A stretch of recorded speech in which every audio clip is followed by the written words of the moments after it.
Nous allons parler aujourd'hui du remapping temporel.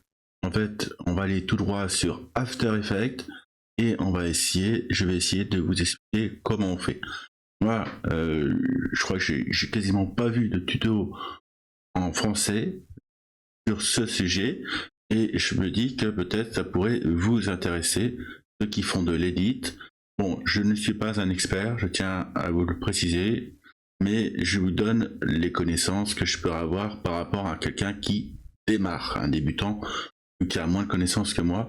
Je vais vous donner un petit peu de la matière. Donc, allons direction After Effects. Tout d'abord, bien sûr, il va falloir créer là où on va travailler, c'est-à-dire le format. On va travailler le format. Donc, pour ce faire, nous allons nouveau projet et on a une nouvelle composition. Et là, vous voyez, c'est 1080 par 1920 et du 9/16e. Et ça, c'est pour le format pour les téléphones. Voilà, donc comme ça, donc là, vous voyez, vous pouvez reprendre si vous voulez la même chose, les mêmes donc génie personnel 1080 par 1920. J'avais décoché là, les pixels carrés, 60 en cadence, un quart. Là, je mets à 40 secondes, mais on peut toujours revenir en arrière pour changer. Là, j'ai ma base de travail. Donc là, on va aller chercher, je vais aller chercher un extrait que j'ai arrêté tout de suite. Donc on glisse là, bien sûr, sur notre projet. On drag and drop ici, et après, on le remet ici. Voilà. Donc là, pour modifier, c'est simple. On fait comme ça. On remodifie à peu près comme on veut que ça soit. Et voilà. Donc là, le plus important, c'est de voir à quel moment on va tuer l'ennemi. On regarde, il y a la kill file, et à un moment donné, je vais tuer quelqu'un. Voilà, on est là. Et là, voilà, là c'est ça qui est important, c'est ce truc-là. Et en fait, il faut couper à ce moment-là de la kill file pour commencer à faire votre remapping. Donc pour ce faire, je fais Shift C et réel D pour découper. Pour ceux qui savaient pas. Et après, donc je remets ma vue correctement et je vois comment ça fait. Donc là, vous voyez, regardez, elle était en train de diffuser là, parce que là aussi c'était pas bien mis. Elle est en train de diffuser. Là d'un coup, hop là, elle tombe comme ça. Bon, on va dire comme ça. Voilà. À ce moment-là, je vais redécouper. Shift, CTRL, D. Donc après, donc j'ai ce morceau qu'on va remapper. Donc après, au début, on peut mettre le début là, histoire de... Et aussi ici, là, on peut le mettre là par exemple. On commence à voir le sujet et après il tire. Et on va faire un remapping, c'est-à-dire un ralenti sur l'action. Donc mon action c'est celle-là. Donc là, je vais vous expliquer là. Donc vous cliquez bien sur le remapping là où vous voulez remapper. Voilà, vous comprenez. Et donc là, vous voyez, j'étais pas bien calé. Donc on se met au tout début. Et là, vous allez faire un CTRL-ALT-T. Là, vous voyez, il y a remappage temporel qui va apparaître ici. Et vous voyez, il y a un petit point ici. Donc au début, on clique sur le petit point. Donc ça, c'est le début du remappage. Et là, on continue. Et on va mettre l'autre petit point avant que ça se finisse. Une frame avant. C'est-à-dire, voilà. Là, on va recliquer là. Oui. Donc après, il y a un truc qui est super important, c'est quand vous allez rallonger le truc, il faudra toujours que ça soit une demi-frame avant. Donc on vérifie que c'est une frame avant, je veux dire. Là, je dis n'importe quoi. Donc là, on peut déjà voir un résultat sur ce morceau. Vous voyez, déjà il y a un résultat là. Bon, je trouve qu'il n'est pas assez long, donc si c'est pas assez long, bon, je vous dis qu'il faut d'abord rallonger et après déplacer. Faut pas faire l'inverse. Faut d'abord allonger et toujours. Non, après ça fait n'importe quoi. Une frame avant la fin, vous remettez. Et toujours. Hein. Sinon, ça va faire des retours en arrière, des retours vers le futur. Ça va faire des trucs n'importe comment. Donc là, ça fait comme ça. Voilà. Là, on est pas mal. On peut même encore amplifier le truc si on veut. On peut faire encore plus lent. Si on veut que l'action soit... On va choisir... Après, le bien, c'est de le caler dans une musique. Et caler dans une musique, c'est encore... il faut connaître les basses.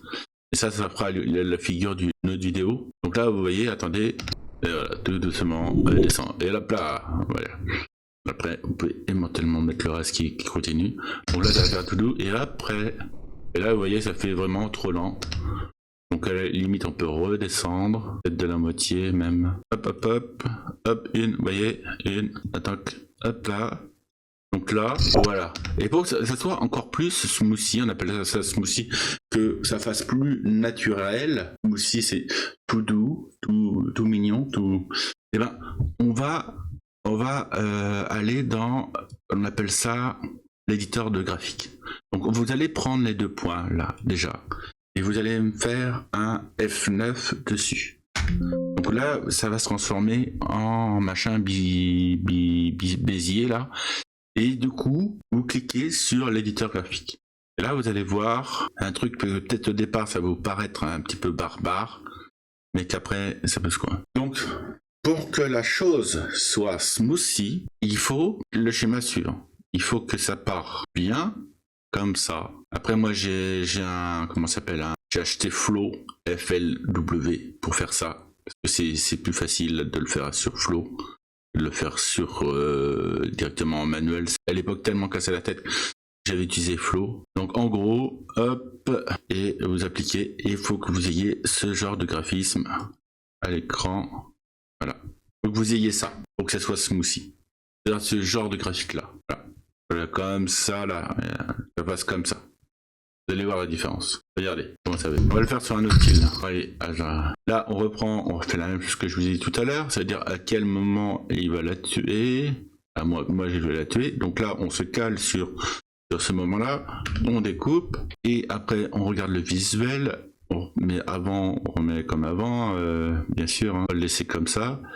Là, il tombe, et là, il est par terre. Donc là, on redécoupe. Là, je vais le faire un peu plus court parce que là, vous voyez pas trop l'effet parce que je pense qu'il est trop important. Et là, on va le faire sur celui-là. Donc en même temps, donc CTRL ALT, bim. Donc je mets d'abord mon premier point. Bien sûr, ça a été sélectionné là. Et j'arrive à la fin. Ou sinon, je fais comme ça, carrément ici. Hop. Et on a dit une frame, et on enlève ça, hop, hop, hop, donc on va augmenter un peu, et en faire comme ça. Donc là, qu'est-ce qu'on fait? Qu'est-ce que j'avais dit avant? On fait F9, donc déjà, il faut faire une, voilà. Donc on prend bien les 2 points, et on fait F9, ça se met en Bézier. On fait le remappage, je clique sur Flow, et vous faites ce qu'il faut pour avoir ce dessin-là. Et là, du coup, on a, vous voyez, un léger ralenti, comme si c'est à la Matrix. Du coup, on sent le ralenti là. Là, on le sentait pas trop, mais là, on le sent bien. Après, ça, je pense que je peux le remodifier. On va remodifier, vous allez voir. Et pour que ce soit à peu près pareil que l'autre, voilà, des fois, je fais ça. Je me mets, vu qu'il y en a une qui était pas mal, je me mets au-dessus de l'autre et je vais prendre à peu près la même grandeur de. D'abord, on augmente le temps et après on déplace le pas l'inverse, hein, sinon ça foire tout. Donc là, on se met une frame avant et on la met. Voilà. Déjà, ça ferait comme ça. Donc déjà c'est pas mal, donc là on se fait un petit F9, on va dans l'éditeur graphique, on zoom, et vous voyez c'est normal ici, il faut que vous ayez ce genre de graphisme, et après vous allez avoir, vous voyez, donc là on va remettre la séquence où elle doit être mise, c'est-à-dire au début, on va tout remettre bien, le début c'est comme ça, comme ça, comme ça. Il y a un 3e kill. Donc là, ça fait pas. En fait, ça accentue le fait du frag. Le frag, en anglais, ils appellent ça c'est du remapping temporal. Voilà. Là. Mince, j'ai fait ça. Et j'ai fait une bêtise là. Après, vous pouvez enlever le son, hein, bien sûr. Hein. Le son, ça s'enlève ici. Hein. Vous pouvez enlever le son de là où il y a les parties. Et rajouter un autre son que vous préférez. Hein. Après, ça met même un effet encore plus impactant. Bon, donc là, il reste un ennemi. Où est-il? Il s'agit de Brimstone. Donc là, il y a un cut possible. Hein. On va pas attendre 3 heures qu'il arrive. Hein. Il a mis sa smoke, il est content. Ça devrait pas tarder. Ah oui, je me rappelle. Là, vous pouvez faire un ralenti. Hein. C'est faisable. Hein. Bah, comment faire un ralenti, c'est simple. Hein. Le ralenti, c'est simple. Donc attendez, on va dire qu'il arrive là, vous le voyez. Donc là, on veut faire un ralenti jusqu'à là, jusqu'à ce qui est dans laquelle file là, le fameux truc vert là. On voit quand il se fait tuer. Voilà, ce truc là. Et là, on voit qu'on peut couper à ce moment-là. Là et là, vous pouvez éventuellement faire un ralenti. Donc je vais vous montrer comment faire un ralenti. Simple, clic droit, temps, extension temporelle. Et là, pour faire le ralenti, voilà, là, on met un temps, extension. On met à 150, 175. Et voilà. Donc là, vous voyez, on a entendu le bruit du kill. Donc, on replace. On voit notre brimstone qui commence à tomber. Hop, il a une fusion de sang, on le voit un petit peu. Et là, il est par terre. Donc le mieux, c'est de le faire comme ça. Voilà. Donc on découpe là. Et voilà. Donc là, on fait comme à son habitude. Là. Je reclique sur le truc. On fait Ctrl T. On clique au début. On va une frame avant la fin. Et on fait là. Donc là, on veut rallonger comme celle qui est en dessous, vous voyez. On met la petite réglette comme ça. On met la réglette là, là. Là, vous faites comme ça, arrivez un petit peu avant. Là, on voit que le point il est pas loin de la fin là. Qu'est-ce qu'on fait après? On prend les deux et on fait un F9 pour le mettre en bézier. Là, on va le recaler ici, hein, à la fin, bien sûr, là où il doit être mis. Vous voyez le bruit? Là, on l'enlève. Et ça, à l'éditeur temporel, on remet le même schéma qu'on avait mis tout à l'heure. Attends, j'avais pris les deux. Ah, c'est ici. Vous voyez, c'est ce schéma-là. Ouais, je prends flow pour le faire, hein. F-L-O-W. Voilà, et normalement, tout est bon. Hop, et bien là, et là.